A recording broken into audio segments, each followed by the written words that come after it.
All right. Any big way to start this whole thing?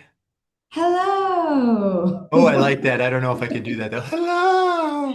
I don't know if I was quite as good as you are. That wasn't as crazy, as crazy as mine. You got to really get behind it. No, I'm just So I need more kidding. passion. Just So, kidding. what is your name and why are we starting this whole conversation? What are we doing here? I don't even know. I'm That just seems to be the kidding. question of the moment, actually. My name is Michelle Triaz, and I have a holistic healthcare practice. And yeah, we're talking because you and I have a passion to help people who have chronic disease and inflammation. So we're having some great conversations, and we thought, well, we should probably record these because these would be good to share with other people. I agree wholeheartedly. Our conversations are off the chart, and I think most people need some of the information that we have just in a random conversation over a beer. I think Yeah. was our first one. Um, so my name is Robert King. I am a clinical hypnotherapist, and I have a little bit of background in helping people manage their anxiety and stress. I like to teach the tools and techniques to help people carry out well past their time with me a more peaceful lifestyle. Sometimes that has to do with chronic disease and inflammation. Sometimes it has to do with just the crazy world we live in. But as Dr. Michelle had said previously, our conversations are great, and people around us become sucked into it. And we had often talked about having these little conversations online, but it's just time to do it. So, Hmm. as you listen to some of these conversations, if you have any suggestions, please pass them on and bear with us because we're not as technically savvy as we look. This is not what we do for our day job. I think maybe what people are wondering maybe is where does what I do intersect with what you do? Because it sounds like they're two very different things. Um, so for me, from my perspective, I'll give my perspective and then you say what your Well, perspective that's interesting because I told you I had a surprise topic to talk about today. And my is. surprise topic is actually more on my side, but your patients in your world, it's very important that they figure this out. How do Right. we fit this new endeavor that we're having here into our Mhm. schedule? Right. Let's talk about how we set up habitual experiences and if those habits are really what helps drive kind of a happy space or space in your healthcare journey that gets you the results you're looking for.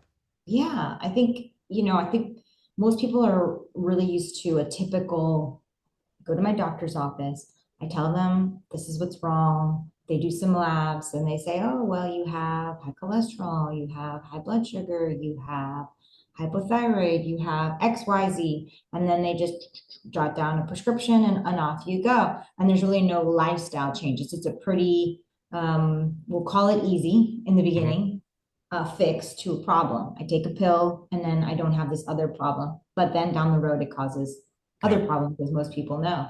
So what's missing is this sort of like this big, huge lifestyle change, which I say big, huge lifestyle change, and people are like, well, I don't want to change all this. How am I going to change all this?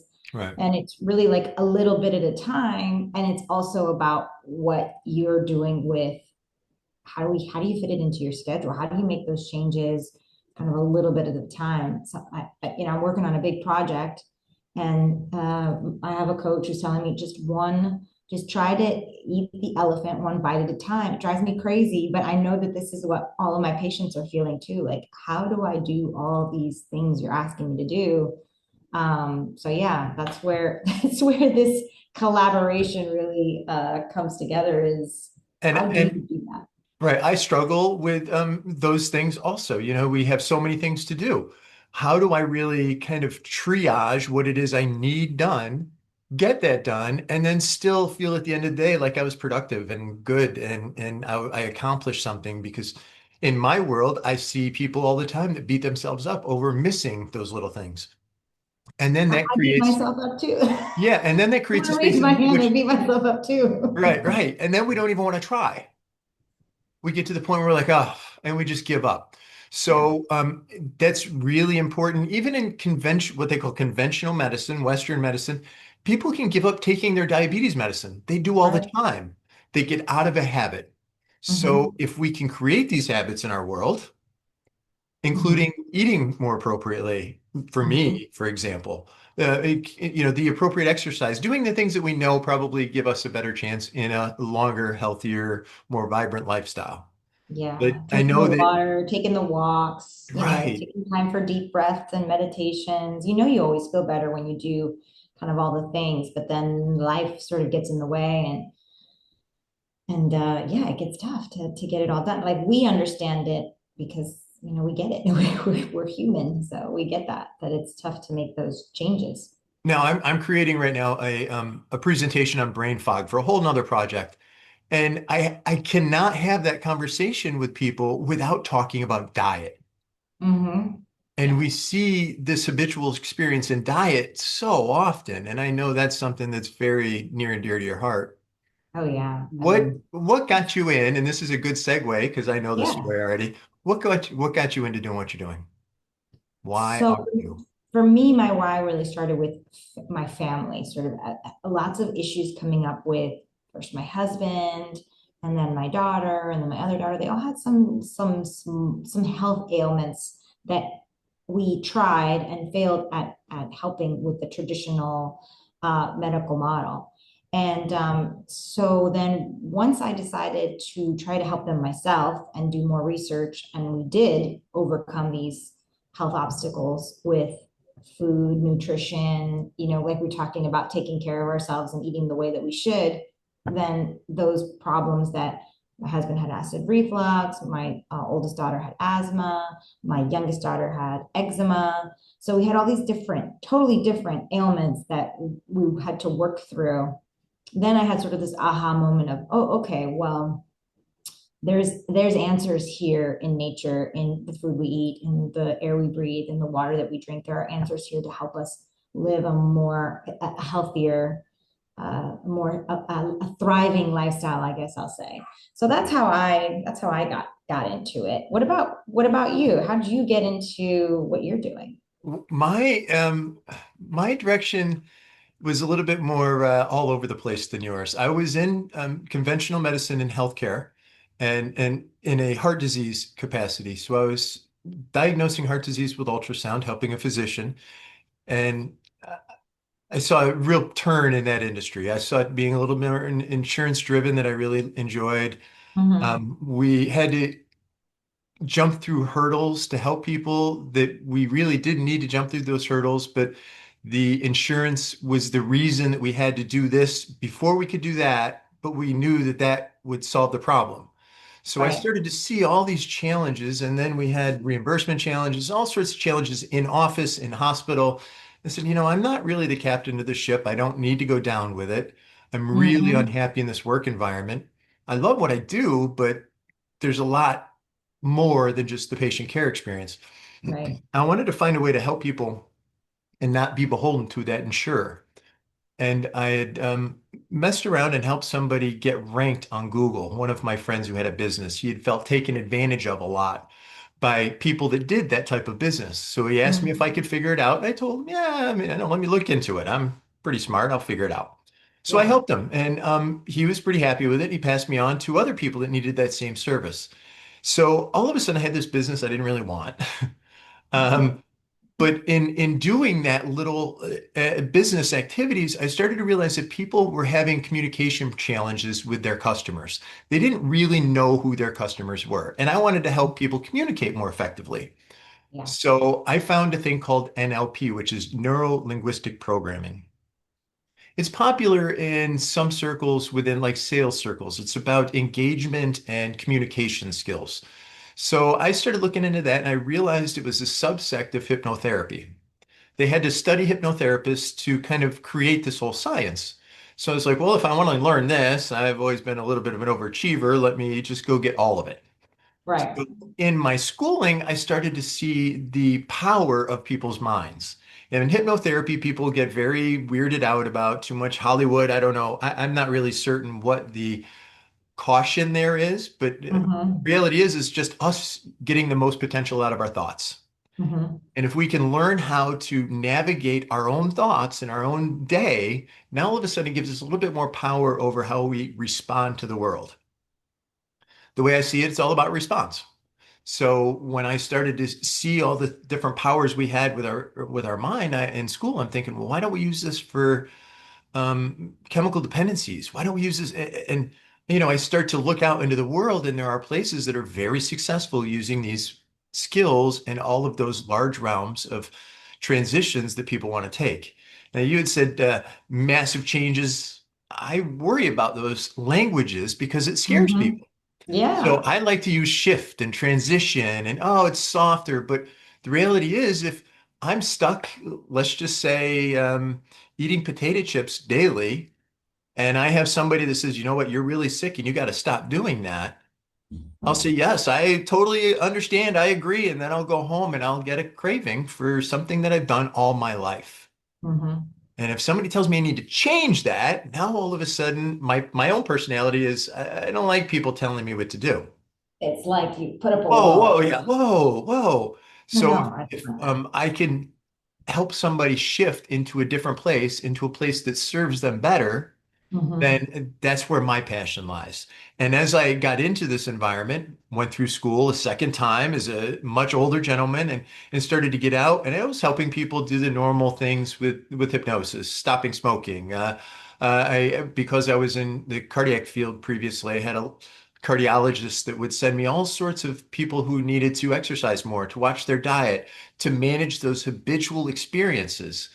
And I started noticing that the foundations of most people's problems is the inability to manage their anxieties and their stresses. They just Hmm. don't really truly understand how to do that. Yeah. So they jump into a bottle or they recline on the sofa and are scared to get out of it because they're comfortable here and this is what I know. And rather than face whatever challenge that is, this is my escape. They maybe drink too much. They maybe have too much chocolate cake. Maybe they exercise too much. There's Hmm. all sorts of things that people can do to escape rather than being able to manage those feelings and recognize them. Because when we don't, we start to really cause problems with our body. We start to create crazy chemicals, and those are chemicals that do all sorts of stuff. And that kind of stuff is more on your level of Yeah. the horrible things that those chemicals can do. Hmm. And I know that thoughts produce those chemicals. Yeah. Yeah. Absolutely. You had more of a winding road.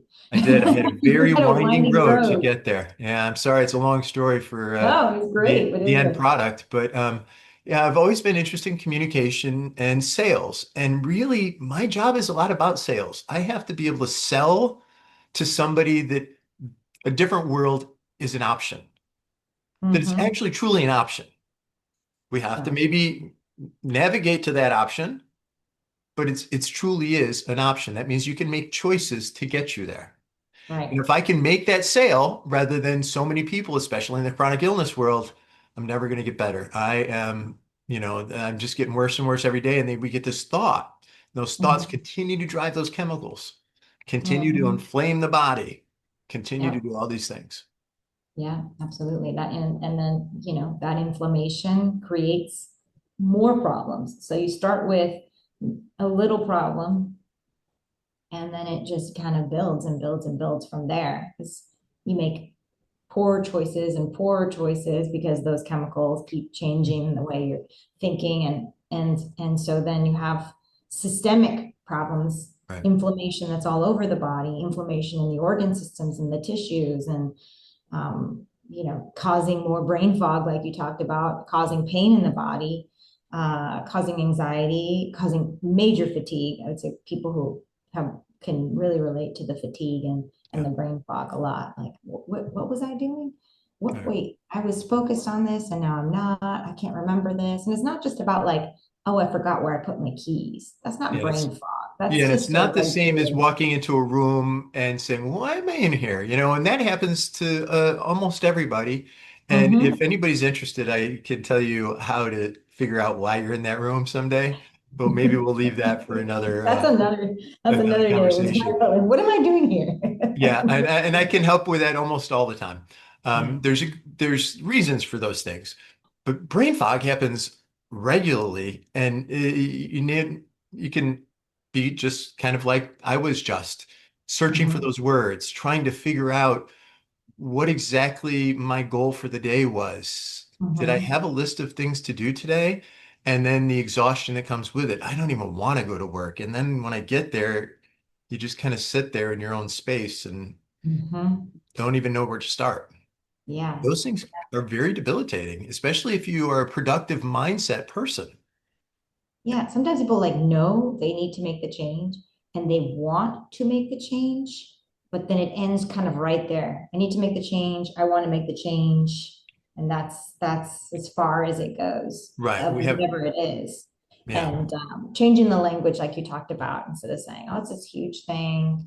In the end, you may, in years of working on yourself, and you may find that you've made lots and lots of different changes to improve your life and your health and the way you eat food and the way you spend time and your anxiety and all of that. But you do it in a way that makes a lot of sense for you in small ways and to Right. reach your goal a little bit at a time. The goal has always got to be make sense for you. What makes Right. sense to you? Now, I believe that change can happen very rapidly. Hmm. In a lot of spaces, when we get those walls that we come to, we have a belief that is holding us back. And that's where really I see the world a lot differently than a lot of people, where our mind and body, and I know you see the world like this, it coexists, and we don't let those two things coexist enough.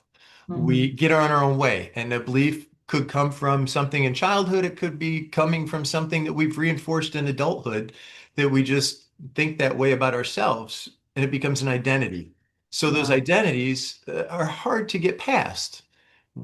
Once you can realize that that's an activity, not an identity, all of a sudden we have options again. Yeah.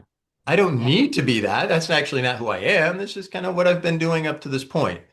Something that I've done that's made me feel good. I kind of talk to patients too about like when there's a specific food or something that I'm like, this food isn't really great for you because, you know, you have heart disease or Mhm. cholesterol.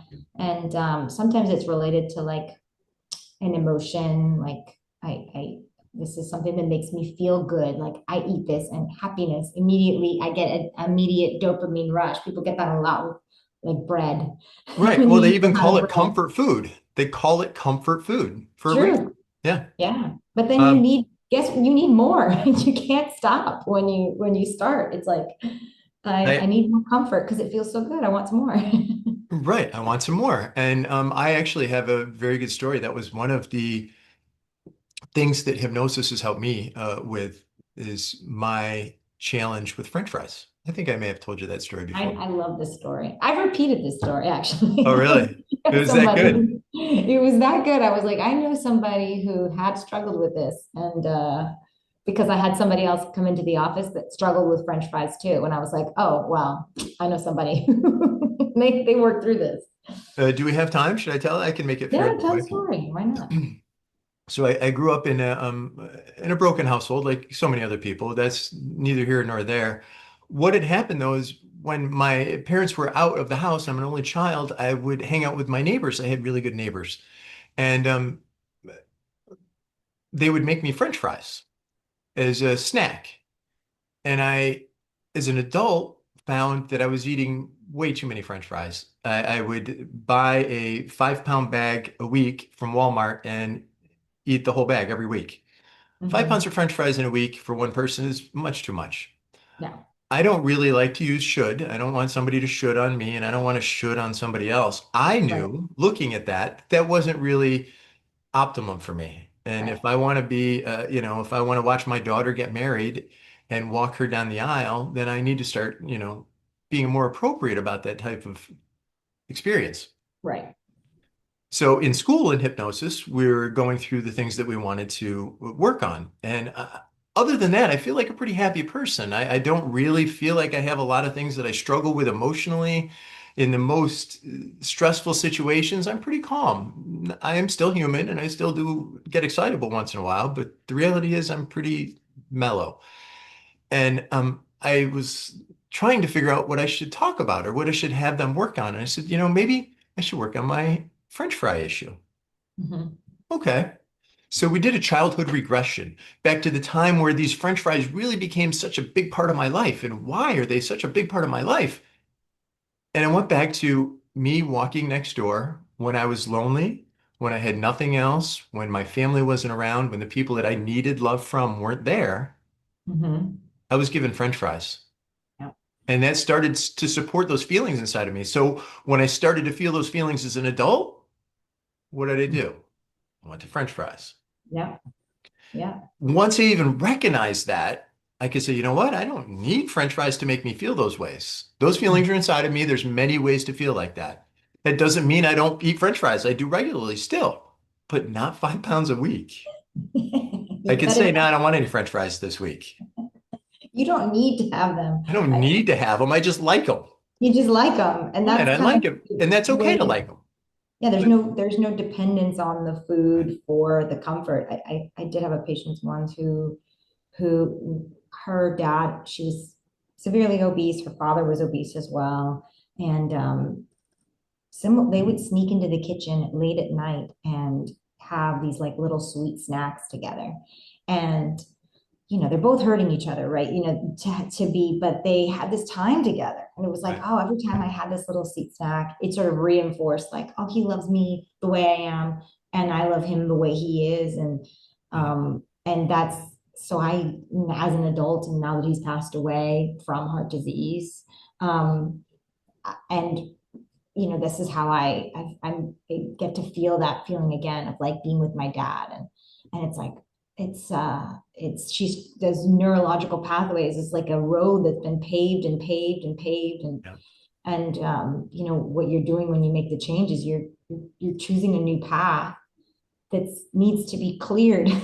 It needs Right. to be cleared of all the debris and trees that are there, so you can make that new pathway. But sort of like understanding that there is another path that can be taken is like the first part. Is like, oh, I can still feel, I can still remember my father.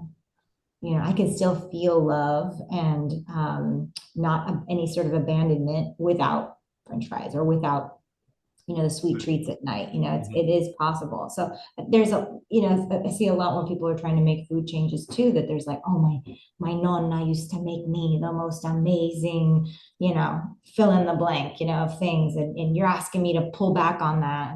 And I'm like, nonna loves you, whether you eat that or not, there's still love there. But there is these connections that are formed with food and the brain, right?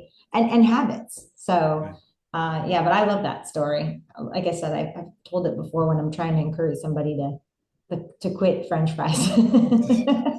Please step away from the French fries.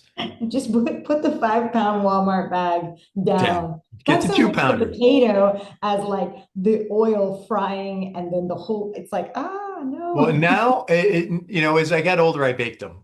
But as a kid, it was always in oil too. It was Oh, come as on. That's the bad best as way. it It could tastes so possibly good that be. way. Yeah, just terrible for me.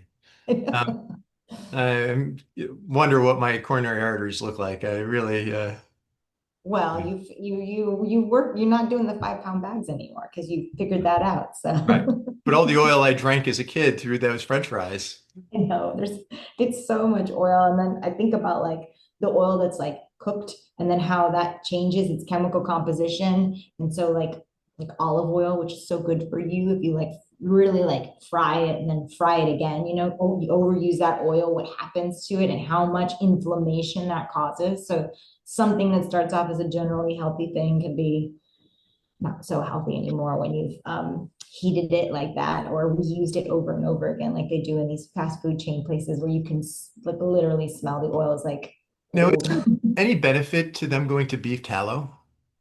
I love using beef tallow actually. Like, if you use something to cook that's like hard or thick, like coconut oil or something like that, it doesn't have that chemical change that creates an inflammatory response later in the process of digestion.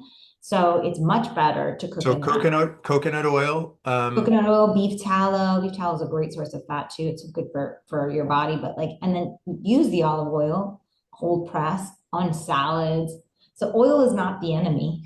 It's just the Right. way that we take it in. Um, And just some of it, how it's processed too, right? I mean, seed oil is not really good for us. exactly. Seed oils creates a lot of inflammation in the body. I know there's like lots of information out there now. You can just kind of Google that, like what happens to your body when you take in like rapeseed oil or anything like that. It's just so bad, and it creates so much inflammation. And then add to it that you're heating it and really making more inflammation. So yeah, olive oil, great on cold. I always talk about olive oil, cold. However much you want to have of that is fine if you want to put it on your salads and things. But yeah, beef tallow, so good for you. It's a good source of fat, in there. Fat's not the enemy. It's like learning, like relearning too, some different things about, like, everybody was like no fat, non-fat. You won't, it's so unhealthy not to have fat. We need it. We need Right. fat for the brain to work. Right. We're going to have generations, thousands and thousands of people in the next 10 years that are retiring, that are going to have Alzheimer's. That rates just keep going up and up and up because we keep like we're thinking that fat is the enemy when we need fat to make cholesterol. We need that for the brain. I see so many people come in on a statin and it's like their cholesterol is like 110, 103. I'm like, and they're like, this is good, right? I'm like, this is not good. Your heart is going to tick forever, but your brain, you're not going to remember your name. So you're But going to live a long time. not This is only my that, I read a, problem with conventional you're right, medicine you're too. just not going to know. You just won't remember who Right. you are or what happened, but but your heart's going to just keep going because your cholesterol is so low. It's like, I hate that there's this separation, like cardiology, nephrology, neurology. It's like, it's great that there are these separations, but they don't understand that it's all like one organism. Right. So what's happening in the thyroid is affecting the heart. What's happening in the heart is affecting the liver. It's all interconnected. And so to go to a specialist, yeah, that's good to go to a specialist. But if they don't understand the interconnectedness, they'll fix the heart and give you a bunch of medicine, but the liver, then you'll have everybody, so a lot of like non-alcoholic fatty liver. So you have Right. all these issues with the liver because of all the medications to fix the heart. When in reality, what we should have done was change the diet, update the lifestyle, do That's some right. more walking, do some more mindfulness, to change some things so that you're not taking as much of that medication. So it's that's kind of the thing that just drives me bananas about the separateness of the traditional medical model. And I And would like to even see more coexistence between our holistic model and the traditional medical model. The reality is we do a lot of damage to our body over the first 50 years. mhm, And there are times in which I don't want to say the more appropriate lifestyle isn't going to help, but there are times in which we've beat ourselves up a little bit too much mhm, for eating right now to really get over some of those challenges. So yeah, that conventional, what I really call almost emergent medicine, because they're dealing right, only with symptoms, yeah, is a necessary space. yep, But unfortunately, 100%, we wait until those symptoms are here, and we may have done too much damage for an appropriate lifestyle to really help in the grand picture. And, yeah. there's no getting out of this alive. Let's be realistic. That's right. That's right. We're all So headed for one there, place. right, there has to be a balance between enjoyment and lifestyle appropriateness Hmm. to give yourself a hopefully better last 5 years. Right. Right. It's more the longevity. I hear a lot. That's like a big thing in my space now. People are like, it's not about how long you live. It's about the quality of the Right. years that you're living and what's that quality like? Are you able to pick up your grandkids and drive them Do you anywhere and remember the last years? do you remember the last years? That's what I'm worried about for Yeah, a lot of Americans, 60 plus. I'm worried about them because if you look at the stats, it's just going up. It's just not stopping. And as the baby boomers get older and older, the stats just keep skyrocketing as to like dementia, Alzheimer's, and they've come some way with traditional medicine and some things that they can do, but um, the best medicine is to kind of take the steps now to make those lifestyle changes right. and reduce inflammation and reduce the things that are going to create more inflammation in the body and the brain and the heart and the liver. Just So the it's goal systemic. is to keep inflammation down. The goal is to keep inflammation down. I mean, I think I said this in a talk once. What's really killing people, if we narrowed it down to like one thing, is inflammation for the most part. If we like exclude like natural disasters and car accidents, if we're talking about like chronic illness, what that is that's just inflammation. A chronic illness is inflammation in the body, and that's really the body's way of trying to help you because you can't, but it's like too far because it's been gone on too Right. It's long. too long. That's funny because I hear quite regularly that stress is one of the biggest reasons for death Mm-hmm. because of their unmanaged stress over the course of their life and the damage is done to their body. And that Mm-hmm. stress and that damage done is the starting point for chronic illness. Mm-hmm. So Absolutely. stress and inflammation unfortunately go together. They are directly linked. There are so many studies directly linking stress and inflammation on I don't know if I ever told you this, but when I went back to school to get my doctorate, I had a professor that was like, I don't care how many herbs you give them or how much you change their diet. If this person is stressed, it doesn't matter. They're never going to get better. If this person is like chronically stressed, the cells cannot do what they need to do to heal ever. So it's like that is the key thing to make sure that you work on first when you're making lifestyle changes is to manage the stress. And stress. Otherwise, no matter what you do, the issue is still gonna it's still gonna be there. I've noticed that, and this is just anecdotal. I've noticed that a lot of my clients that I've seen that have autoimmune challenges have all been highly anxious people. Mm-hmm. And when I was able to help them manage those anxious thoughts and feelings, obviously it regulated their body chemistry and allowed them a better space for healing. And Yes. you and I have spoke off camera and talked about like our partnership and how we can help people navigate these worlds. And that really comes down to finding that better mental space for healing, being able to stay on the smaller habits each day and kind of shift into a world that treats people better. Yeah, So you had absolutely.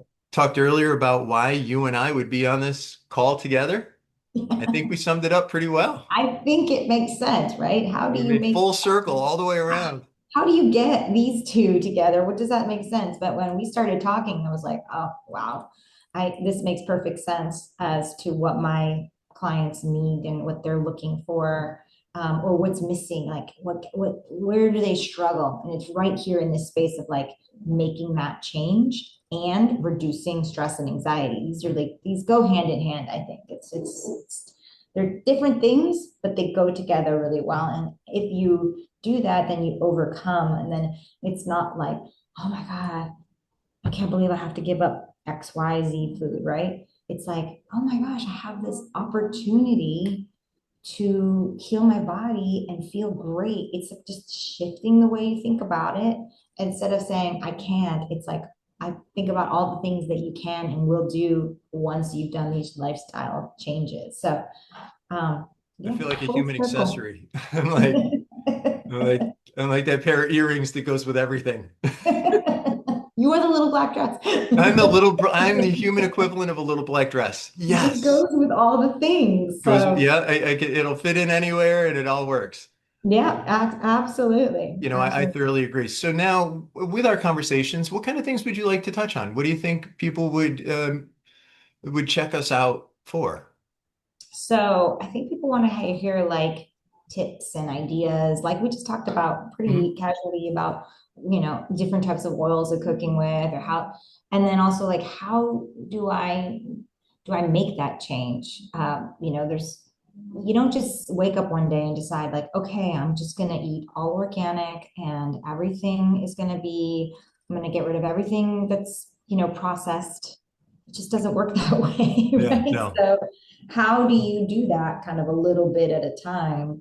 Um, and how do you make it stick, especially when I go out to a restaurant. That's a good one that people ask a lot. Like, what do I do when I'm at a restaurant and I don't have like so many, there's all these great things that I really do want to eat.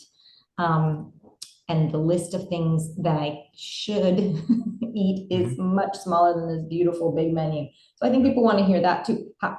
How can I fit this in realistically with my life?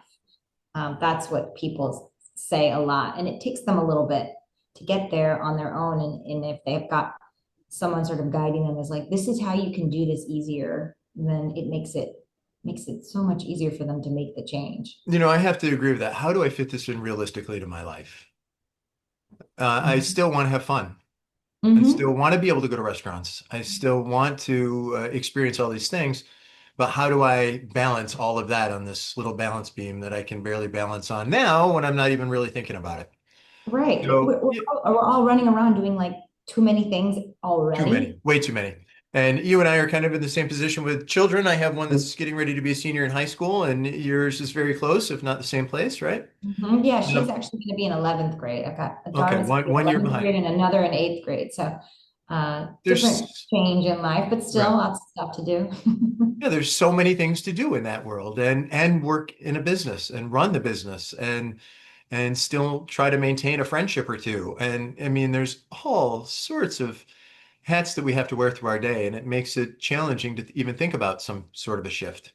Yeah, I actually saw this really funny Instagram post that was like, it was like this person that looked like super, super like tired and exhausted. And it's like me after trying to get 10,000 steps and drink this much water and get this much protein and get, infrared light and do Mhm. my cold plunge and like, and make sure that I'm taking all of these vitamins and that I'm not doing these things and just like, Right. and Just, and the yeah. person's like dead, like, Right. Like, is this all supposed to be even worth it? good. Right. What kind of life is this? Yeah, Now running I'm, yeah, now I'm imprisoned by trying to make smart decisions. Yep. Where I Yeah. previously was imprisoned by a whole bunch of bad decisions. So how do I balance the two? I think too with like social media, we see people doing these things and we're like, oh my God, look at her. She looks so fit. She has a six pack and she's like, this is what I do. And it's so simple and blah, blah, blah, blah. And then we're like, well, what the heck am I doing wrong? That's what I Yeah. hear a lot from patients is like, well, why can't it be that easy like it is? Well, first off, Uh, she's 22 and her genetics, Secondly, we're only seeing like right, 60 the only part seconds. she wants you to see. Exactly. She And then edited that may have out. been airbrushed. Yes. She edited out her kids having a temper tantrum Right. and the flat tire and Right. needing to help aging parents and a boss at work that was really unkind, a Right. deadline that was missed.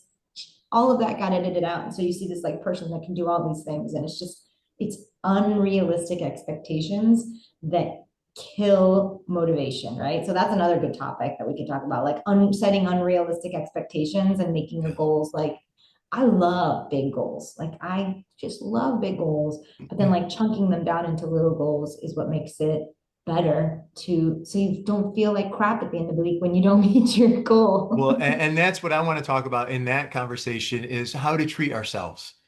You Mhm. know, when we're supportive, when we are able to accept that we are human and we're not going to be perfect every time, it Mhm. starts to give us a little leeway in saying, okay, I missed today, but tomorrow's a different day. And I know what I want to do and I know what's important to me, and I want to follow that track. Yeah. Now, most of the time, that's not the conversation we have. No, I It's would quite say the it's opposite. You good for why nothing. haven't you finished that thing yet? Yeah, you're You such said an you were going to idiot. do this thing. You're always procrastinating. You're such a, and then we get so Yeah. angry at ourselves. Yeah. Most of the time, we say things to ourselves we never say to anybody else. Yeah. Yeah. We're really hard on ourselves. And then we're so hard on ourselves that we're like, what am I even trying so hard for? Like, let me just sit back Yeah. and Yeah. make some more French fries and then I'll feel Right. really Let good make some more right French now. fries. I'll be happy right here watching I'll TV be and happy right now. I think right. that's the thing too. Like we seek immediate gratification, and that's sort of societal too. Like we want it, we want it right now. That's why, like everybody is hopping on all the GLP-1s and like, I Mhm. want to be thin today, and it's Right. no judgment there, but like I'm saying, like sometimes it takes time and dedication and hard work. Like when you go to school, you don't become a doctor by just showing up one day and taking some vitamins and taking maybe one or two classes. It takes you years and years. You get a bachelor's degree, you go on, you have to take all these. It takes time, and then you get to the end goal. So, and then you have all the fruits of your labor that follow from that. I think that's what health is. You slowly, a little bit at a time, you're moving your way, you're learning, you're getting better. And then you get to the point where you really are enjoying all the fruits. You're enjoying it as you go as well. I think that's where you come in to teach people how to enjoy life as you're making these changes too. But then you can be like, okay, look how far I've come. I've lost the weight. I don't have the brain fog. I have so much more energy. Right. I don't have I'm not bloated anymore. So these are all, you feel so good. It motivates you to do kind of the next thing. I think it's really hard to make a change when you're tired, when you have brain fog. Yes. A change is really hard, even Anyways, if we're right? open and focused to it, and we're open and desirous of it, depending on what you're trying to shift. A big question that I ask people is what they really truly care about. Hmm. And I have people go through core values, and your value is to be healthy, now you have to put that in the decisions that you make and say, well, Hmm. does this decision support my value? I You know what, it love that. doesn't. My I, decision support my value. I think we need to write that I think somewhere. probably I think they'll dictate it somewhere. Yeah. I think, didn't we talk about this? YouTube can create Yes, they'll put a subtitle. yeah, I can copy and paste it from there Does because I'm this not good match with my systems. value? Just and my value is I want to live a healthier lifestyle because I want to do XYZ thing. I Right. want to climb Machu Picchu. I want to do I would like that. to do that too, and I don't know that I'm healthy enough to do that right now, to be totally honest with you. Well, Um, that's a asthmatic goal. challenges. Yeah, I mean That's a goal. it's very high, and the last time I was at that altitude, I had challenges breathing. So I would have Mhm. to figure those things out. It's Some of the hard to things. breathe up there anyway, Rob, though. I mean, like even for a really healthy person, like Mhm. it's really hard to breathe up there regardless. I think how they do it, I can't remember, but I heard like some sort of old wives' tale about how they eat a certain thing that helps them. I can't I remember what always it thought it was is. cocaine, coca. Totally Maybe serious. I think you're right.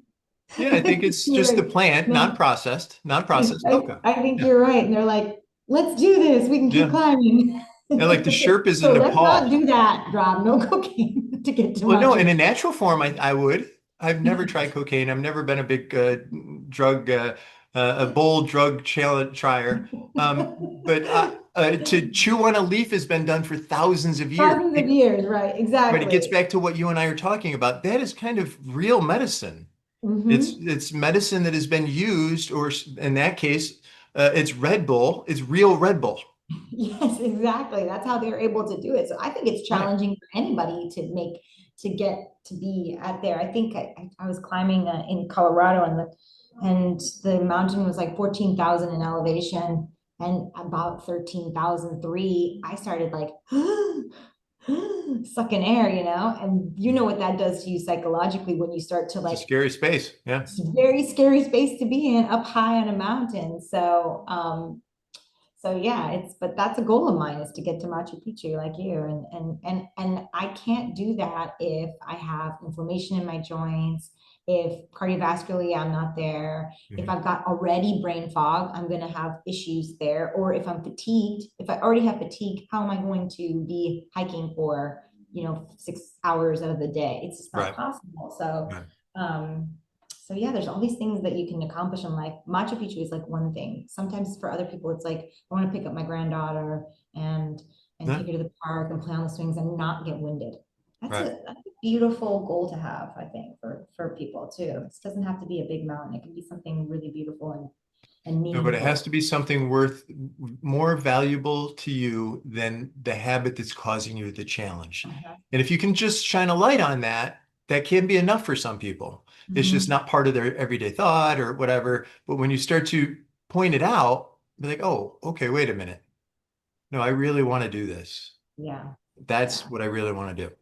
Yeah. So I would like to talk about in your world some of the toxicity issues that are challenged, that are people are challenged with, and how to kind of take some more natural steps to detoxify our systems, and how we know which systems need to be detoxified. Like, is there specific symptoms in each system that would say, you know what, you may need to work on your liver to give yourself a better chance to filter out all of these things.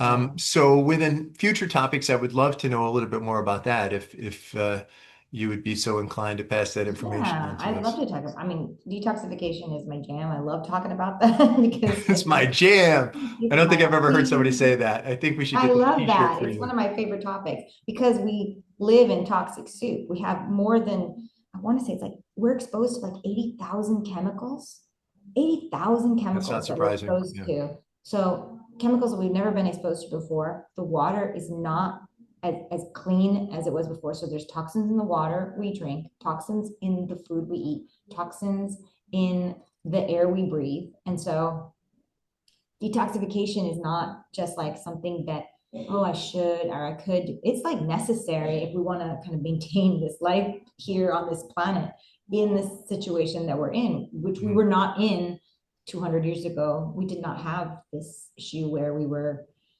doing what we were doing to the soil, we're doing to Right. the air. We didn't have all the chemicals. Injecting all the hormones and and vaccines and all of those things are end up being toxic because they're not a something that our bodies have been accustomed to dealing with. How about Yeah. that? Yeah, and it cannot get rid of it. It cannot process it. And so when we work with people in my program when we're trying to reduce inflammation and we have to start with detoxification and we have to start with clearing the detox pathways. So you detox with in your kidneys and you detox in bowel movements, you detox with your liver, and then your biggest detox organ, which is your skin. So clearing the But detox pathways is kind of step one for all of that to get that. well, I look forward to learning more about that. So that's just a teaser for next time Teasing. when we talk about it. But I that's love it. a teaser for next time to talk about, what does that even mean, clearing the detox pathways? That's really a good one to talk about too. Awesome. So I think we've covered quite a bit here in our little conversation. We did it, Rob. Virtual high five. Yes, first one on the books. And we will be coming out shortly with this one because it'll take just a little processing and then hopefully plan them regularly. Yeah, we'll get the next one out soon, we promise. I really enjoyed this. Thank you so much. Yes, it's another great conversation, Rob. I'll talk soon. Yes, we'll talk soon. Have a great one.